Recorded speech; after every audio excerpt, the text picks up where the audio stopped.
Dr. Jose Rizal, na ang mga kabataan ay pag-asa ng bayan. Sinong naniniwala na ang kabataan ay pag-asa ng bayan? Itaas ang paa. Nasang kamay? Sinong naniniwala? Oh, dito sa side na to. Pero tingin, ay, konti lang. 1, 2, kalahati lang. Okay. Dito sa side na to, sinong naniniwala na ang kabataan ay pag-asa ng bayan? Okay.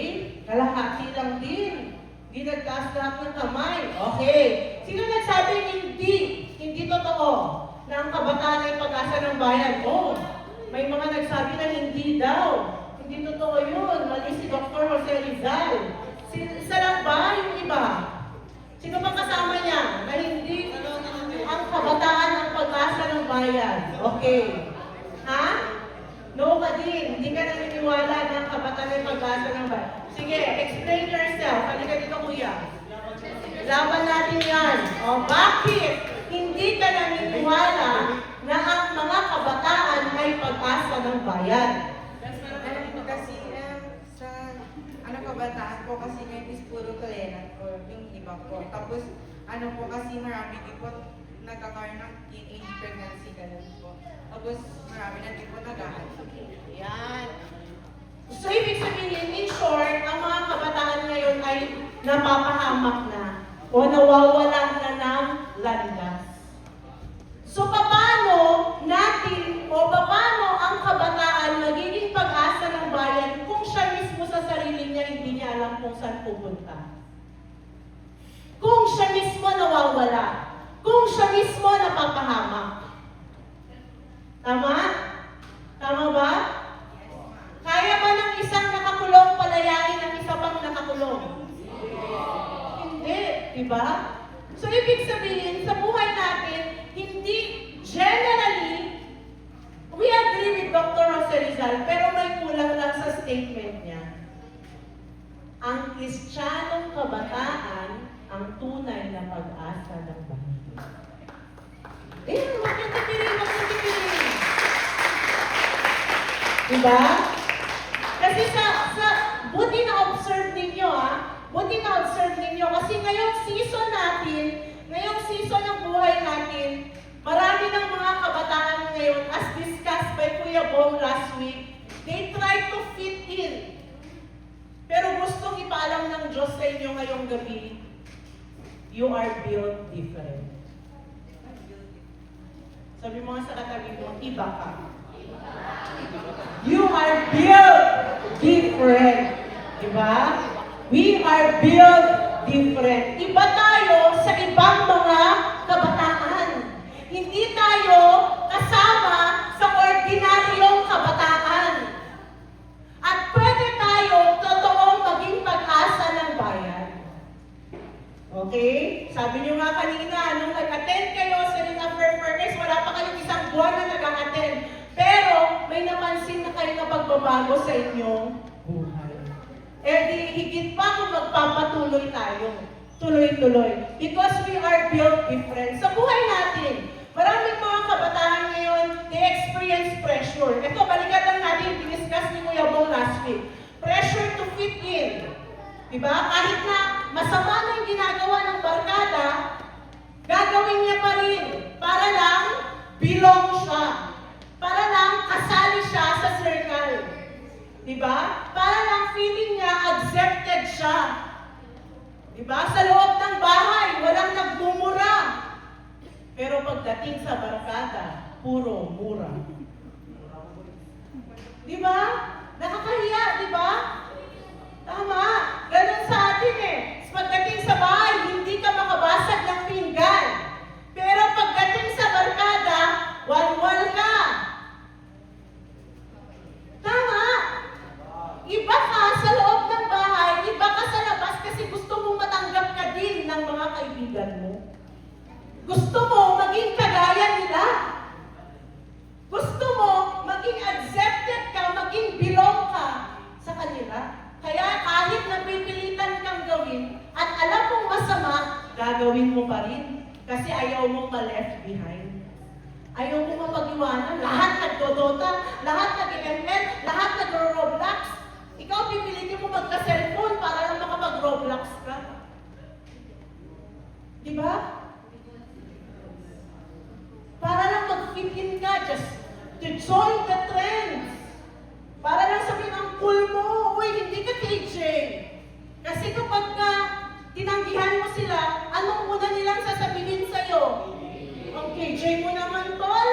Mamaya ka na umuwi. Di ba?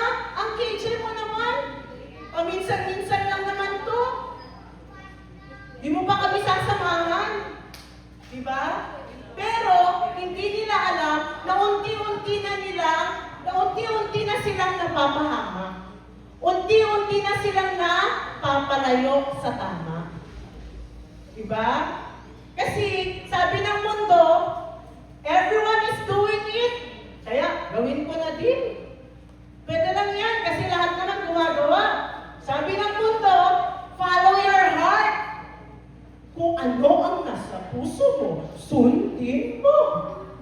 Diba? Sabi sa kanta, pero maraming sumunod sa laman ng puso na napahama. Because above all, the heart is the most deceitful among others. Ang pinakamadaya daw sa parte ng katawan natin, walang iba kundi puso. Kaya maraming matatalino sa eskwelahan, pagdating sa pag-ibig, bagsak. Uy, huwag yung tignan yung katabi nyo, kayo naman judgmental naman kayo. Hindi ko alam mga buhay ninyo, ha? Huwag yun ipahalata na siya yun. Tinitignan nyo kaagad, eh. Oh, marami din, naririnig nyo din ba to? YOLO! You only live once! Yossi ka na!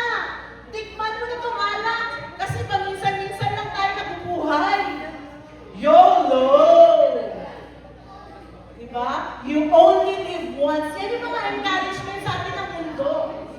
Just to fit in sa kung anong trend ng mundo. O sabi din nila, gawin mo kung anong magpapasaya sa'yo. Masaya ka ngayon, pero bukas, luhaan ka na pala. Sising-sisi ka, bakit mo ginawa yung desisyon na yun sa buhay mo? Diba? Kaya bago tayo gumawa ng desisyon sa buhay natin, kailangan isipin muna natin ng mabuti kung ano ang sasabihin sa atin ng Lord. Kasi ito, mga to, mundo lang ang nagsasabi sa atin, hindi si Lord. Kasi si Lord, gusto niyang sabihin sa atin, huwag natin kopyahin kung anong standard ng mundo. Huwag natin gayahin ang standard ng mundo. Hayaan mo, baguhin kita. Diba? Kagaya nga ng sabi ko sa inyo, as I introduce Kuya Bong, last week, di ba sino nandito nung in-introduce ko siya? Yan. Di ba sino nandito kayo nung kwento niya yung buhay niya? Kulang pa yung kwento niya ng buhay niya na yun. Ang dami niya pang kwento na hindi na kwento. Di ba? Sabi ko sa inyo, sa introduction ko sa kanya, yan, dati nagnanakaw ng mga parts ng motor. Para lang may pambisyo. Para lang mag-fit in sa loob ng barkada. Diba? Dati rakista yan, laging nakakulay itim at mahaba ang buhok. Diba? Kung ano yung Kuya Bong noon, ibang-iba na ngayon. Dahil binago siya ng Diyos.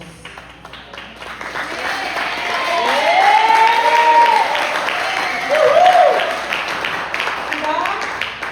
Yun yung gusto natin makitang pagbabago. Kasi maraming nagbabago din, pero baliktad. Dati mabait, ngayon, nag-iba na. Diba? Dati hindi makabasag ng pinggan, ngayon, kung ano-anong sinisira. Diba? Ibang transformation ang nakikita natin ngayon sa mga kabataan. Dati, hindi makasinghot ng sigarilyo. Pero ngayon, araw-araw na, Yossi astig, pare astig, pasahan pa. Diba? O kung di naman si sigarilyo, pakikiusap, magbe-vape naman. Diba? Ang dami nating trend sa mundo na gusto natin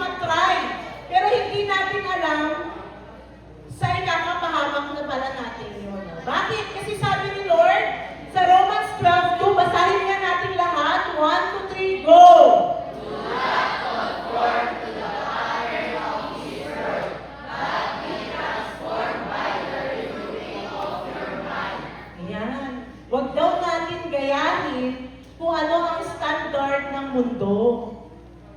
Kundi hayaan natin na mabago ng Panginoon ang ating mga puso at ating mga isip. Diba?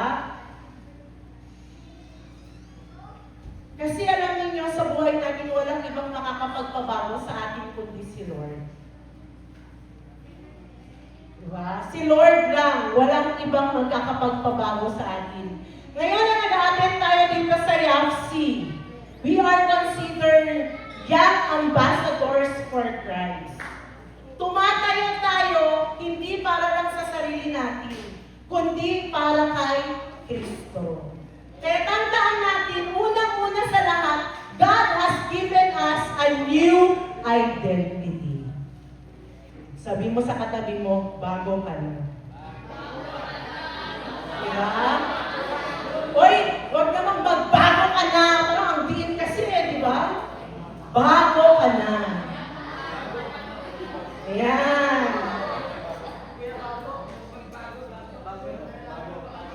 Bago na tayo. Sabi mo naman sa sarili mo, bago na ako.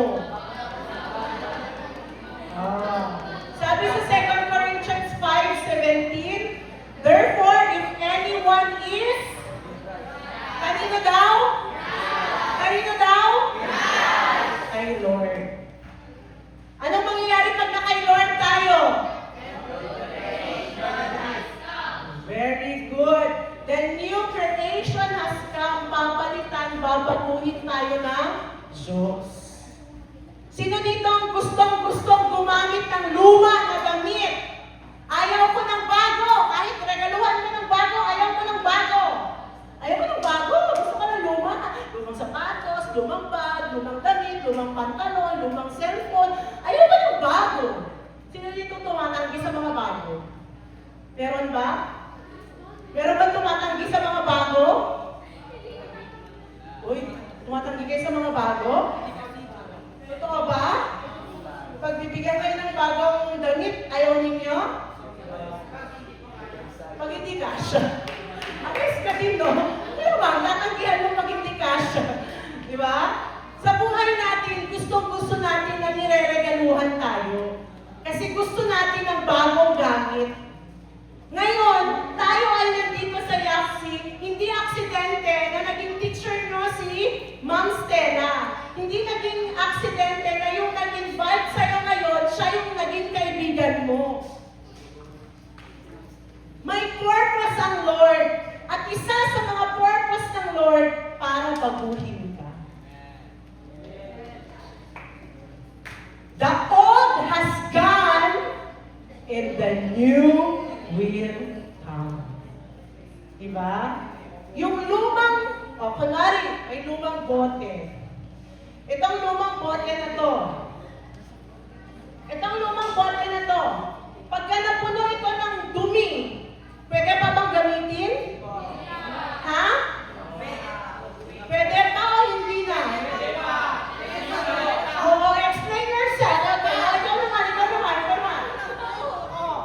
Recitation ka na daw, kanina ka pa. For example po, we can say the bottle is full of germs. Yeah. We can say germs, dirt, and Yes. other things. Pero di ba nga po, may sinasabi sila na pwede mong linisin. So ibig sabihin, halimbawa, sabihin po natin ito isang tao puno ng mga kasalanan. Narito po tayo upang linisin kayo at lumapat para sa kanya. Diba? Tama?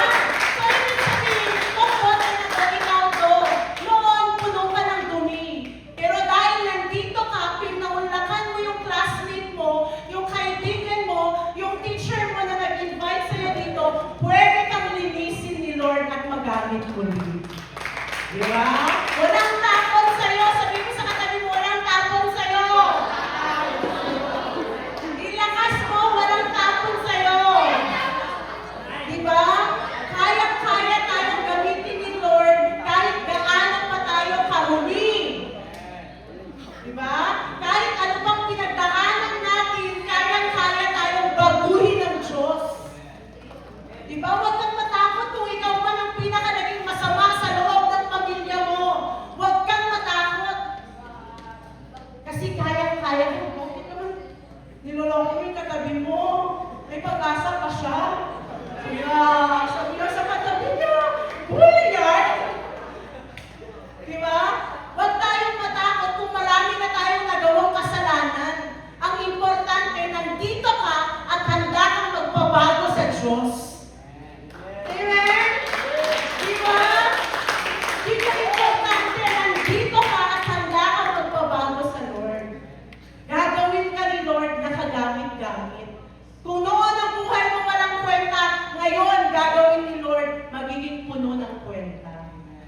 ng magagandang kwento. Yes! Diba? Woo! Thank you, Lord! Nung hindi pa tayo nakakilala kay Lord, grabe na yung PowerPoint ko, hindi suitable. Ang identity natin, base sa ating kasikatan. Diba? Uy, sikat yan, magaling mag-sepak yan. Maraming kaibigan. Magaling mag-badminton yan. Diba? Magaling mag-basketball yan, magaling sumayaw yan, ganun-ganun. Diba? Popular, sikat. Dati, dahil maganda ka, marami kang kaibigan. Diba? Ano pa? Uy, matalino yan, kaibiganin natin yan, tataas grades natin dyan. Diba? Ano pa? Dati, puros relationship, boyfriend and girlfriend. Diba? Alam niyo pa, isa pa ito noon na trend sa amin, pagmayaman. Pagmayaman, maraming kaibigan. Kasi mahilig maglibre. Diba? Kaya yung iba, alam niyo sa amin noon, may mga kakilala ko, nagiging social climber na. Feeling mayaman. Nagyayaman-yamanan just to fit in. Just to be accepted. Diba maraming mga kabataan ngayon na ganun? Diba? Kahit hindi na kaya ibigay ng magulang, kulang na lang, ibenta na ng magulang niya, yung kidney niya. Para lang maibigay yung hinihiling ng anak niya. Diba? Dati, ang identity natin, base sa mga pinupost natin sa social media, piling-pili. Ayaw mo mag-post ng pangit. Kasi lahat, makikita sa'yo. Diba? Dati, ang identity natin, past mistakes. Wala kang kwenta. Kasi black sheep ka sa family. Matigas ang ulo mo. Diba? Bakit pinapamayan mo naman? Kamaya. Diba? Dati, ganyan ang identity natin. Pero ngayon, na tayo ay tinanggap natin si Lord sa ating buhay, hindi na yun, mga yun ang identity natin. Hindi na dahil mayaman ka, hindi na dahil matalino ka, hindi na dahil maganda ka, hindi na dahil sikat ka, hindi na dahil magaling ka, hindi na dahil popular ka, kundi ang identity mo dahil anak ka na ng Diyos. Dahil tinatawag ka na ng Diyos! Dahil mahal ka ng Diyos! Dahil tanggap ka niya kahit sino ka pa! Kung yung kaibigan mo may nalaman ng nabaho mo, ayaw na sa'yo, si Lord kahit anong baho mo, tanggap niya. Hindi nga man yan ang kinikili. Joke. Diba? Hindi nga man ang kinikili mabaho, tanggap. Diba?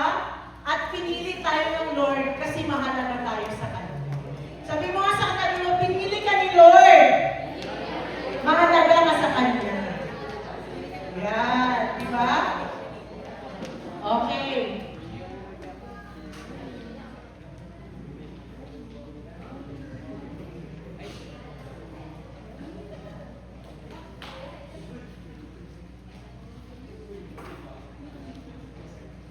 Magkano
ba? Yan ang tatandaan natin. You don't have to prove your worth because Jesus already gave you your value. Hindi mo kailangan patunayan yung sarili mo sa classmate mo. Hindi mo kailangan patunayan yung sarili mo sa kaibigan mo. Hindi mo kailangan patunayan yung sarili mo sa mga taong gusto mo. Hindi mo kailangan patunayan yung sarili mo sa kung sino man.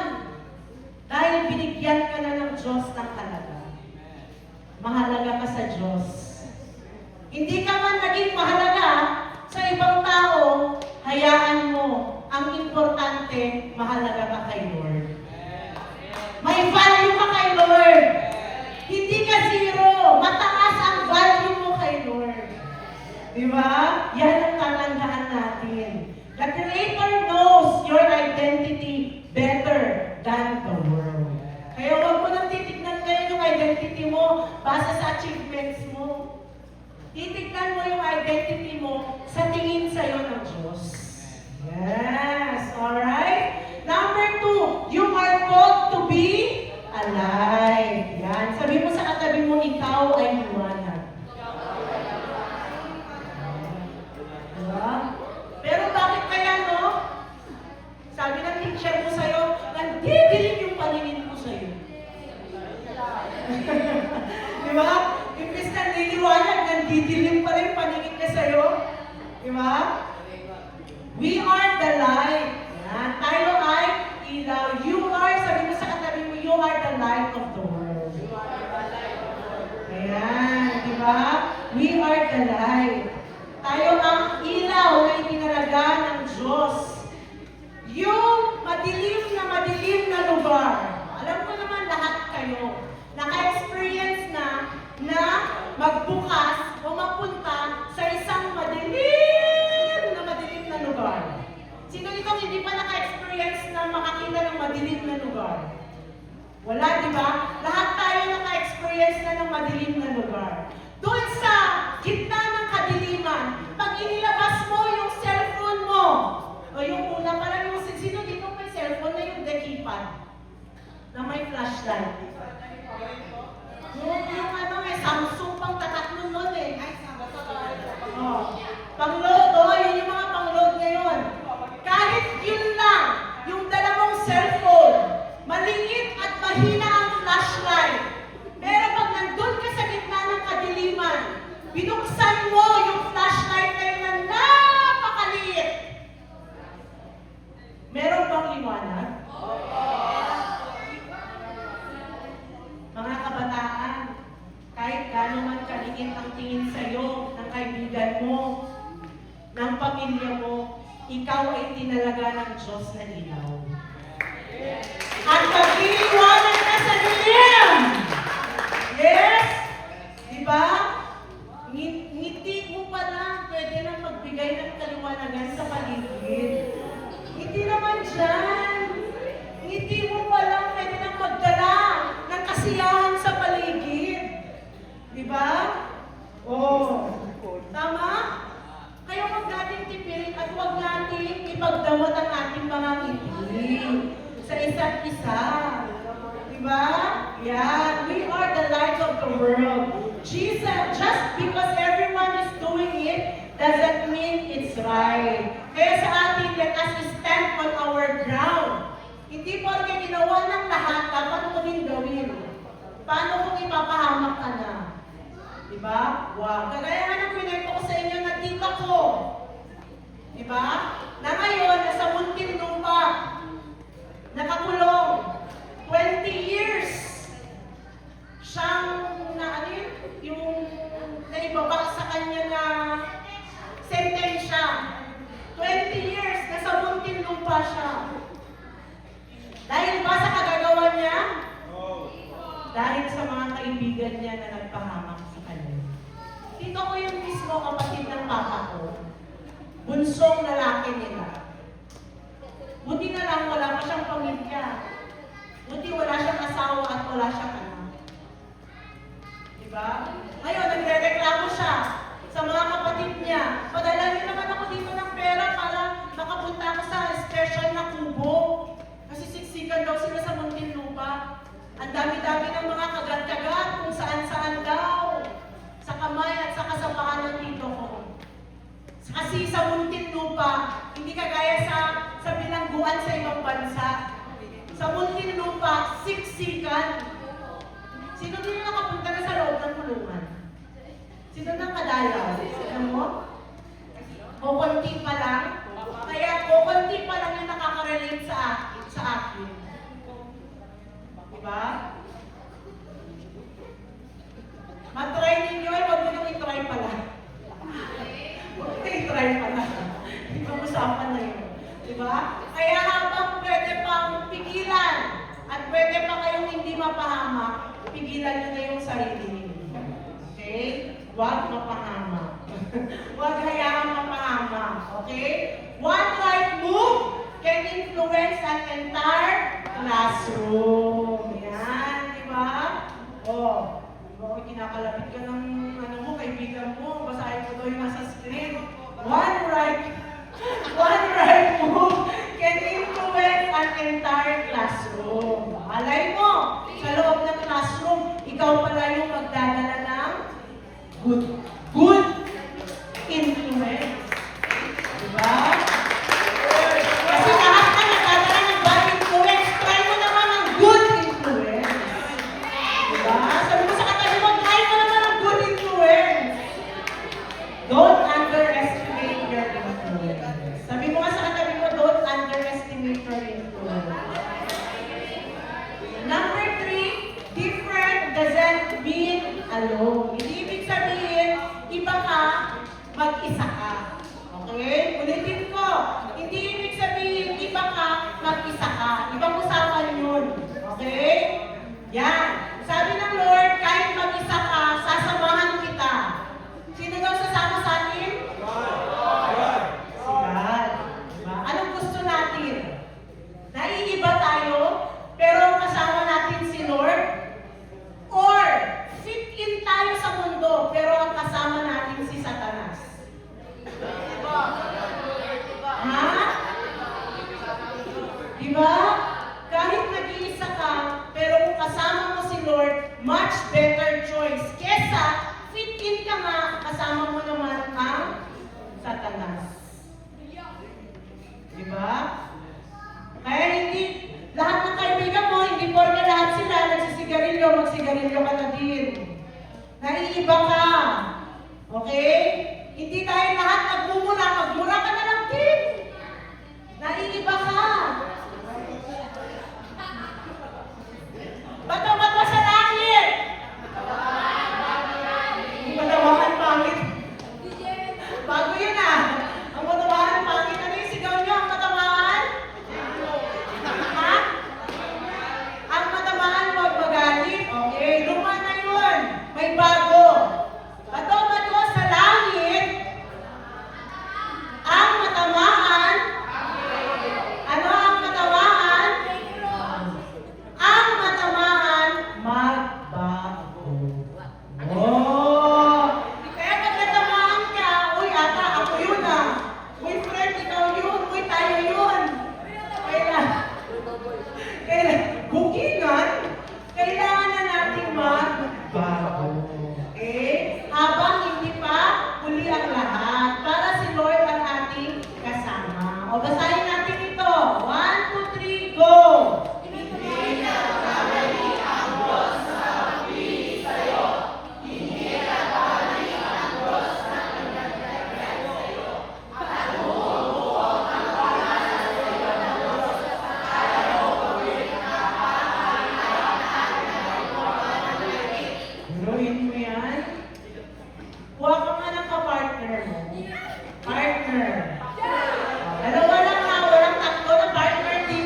Diyos sa pagpili sa'yo? G.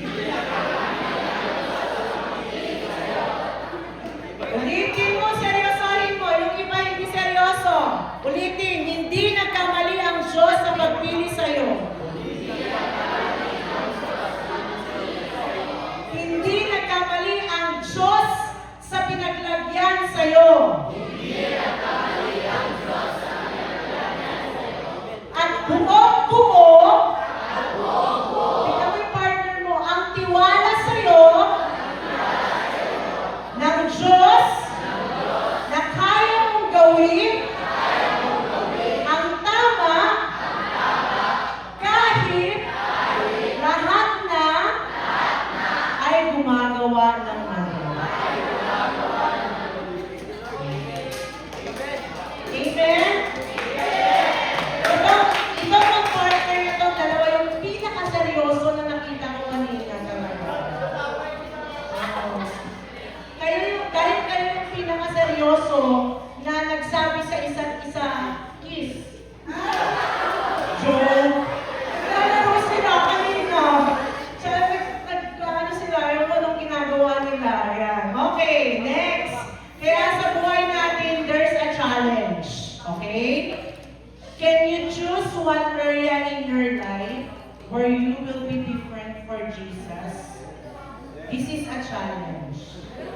Pwede bang mamili ka ng isa, kahit isang area lang, hindi lahat ng area sa buhay mo na mag-stand out ka para kay Lord?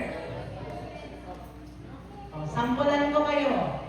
Pwede umpisahan nyo ito sa pagka-pahinay-hinay lang. Kung noon 20 times kayo nagmumura, ngayon kahit 10 na lang muna, bawasan mo lang. Kahit once a day, once na muna, bawasan mo muna. Diba? Magkaroon ka ng accountability partner. Oy, tol, pagka narinig ko, nagmura, pitigin mo yung bibig ko, Magkaroon ka ng accountability partner kung pipiliin mo yan. Okay? Kahit isa lang dito ang mapili mo. Okay? Pangalawa, yung pagkagising mo at saka bago ka matulog, magdadasal ka. Kahit short lang. Kahit short lang. Okay? O kaya naman, sa cellphone mo, may tinatago ka dyan. Oh! May tinatago ka dyan na dapat nang burahin mo na. Oh, diba? That is standing out for Jesus. Okay? O kaya naman another challenge. Pwede din naman kung hindi ka nagbabasa ng Bible, pwede mo umpisan one verse a day. Oh, diba? One verse a day. Yan. Pwede mag-stand out ka dyan sa area na yan. O kaya naman, next week, mag-invite ka naman ulit ng kaibigan mo sa Yapsi. Uy, tatlo? Mag-get nga tayo dyan. Oh, challenge accepted. Tatlo daw sa kanya. Oh, di ba? Kayo, hindi ko kayo pinapressure. Kahit isa lang dito ang gawin ninyo, okay na ako doon. Okay na si Lord doon. One step at a time. Di ba? Kasi mahirap naman na gagawin mo lahat yung pala, mamaya-maya, susukuan mo lang. Consistency is the key. Dapat tuloy-tuloy. Diba? Sa athlete, okay, tatanungin ko ito sa sepak. Kasi seryoso ito sa sepak. Last na question ko ito. Sa sepak, ano yung pinaka-susi para maging matagumpay na athlete o isang sepak na pro player ka? Tuloy-tuloy lang po sa pag-training kasama po ng disiplina po. Yun ang nakuha na! Very good! Tuloy-tuloy kasama ang disiplina! Isa ka talagang athlete sila sa abisyo. Malayo ang mararating mo. Diba? Tuloy-tuloy kasama ang ulit, tuloy-tuloy kasama ang disciplina.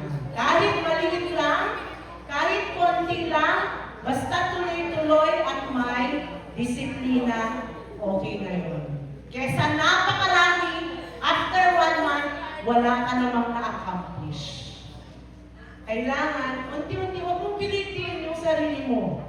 Kung nag-iossi ka, Ate Jem, hindi ko pa kaya tanggalin lahat. Okay, unti-unti lang. Huwag mong biglain, unti-untiin mo. Kung nakakadalawang stick ka, isa na lang sa isang araw.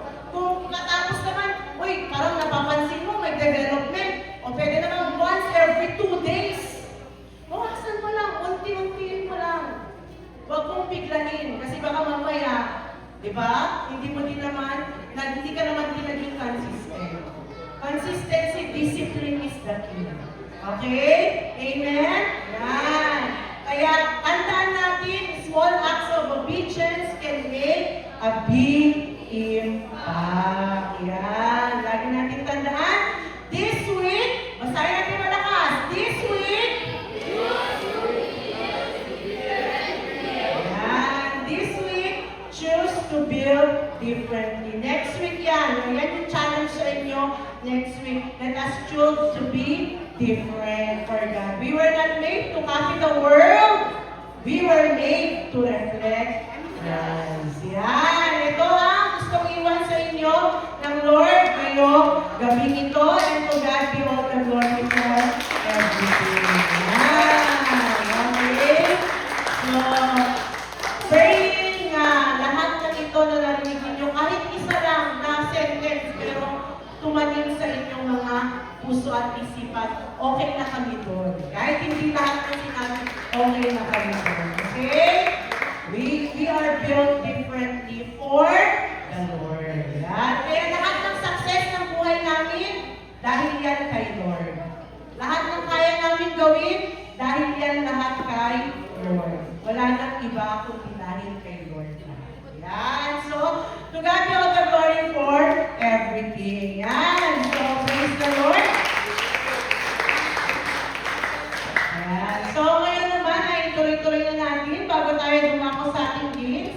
Ay dumako muna tayo sa ating offering. Yan. Ito pong mga binibigay natin ay magagamit natin for our YAFC fund. Anytime na may pangangailangan tayo, pwede natin niya hugutin sa Youth After Branch.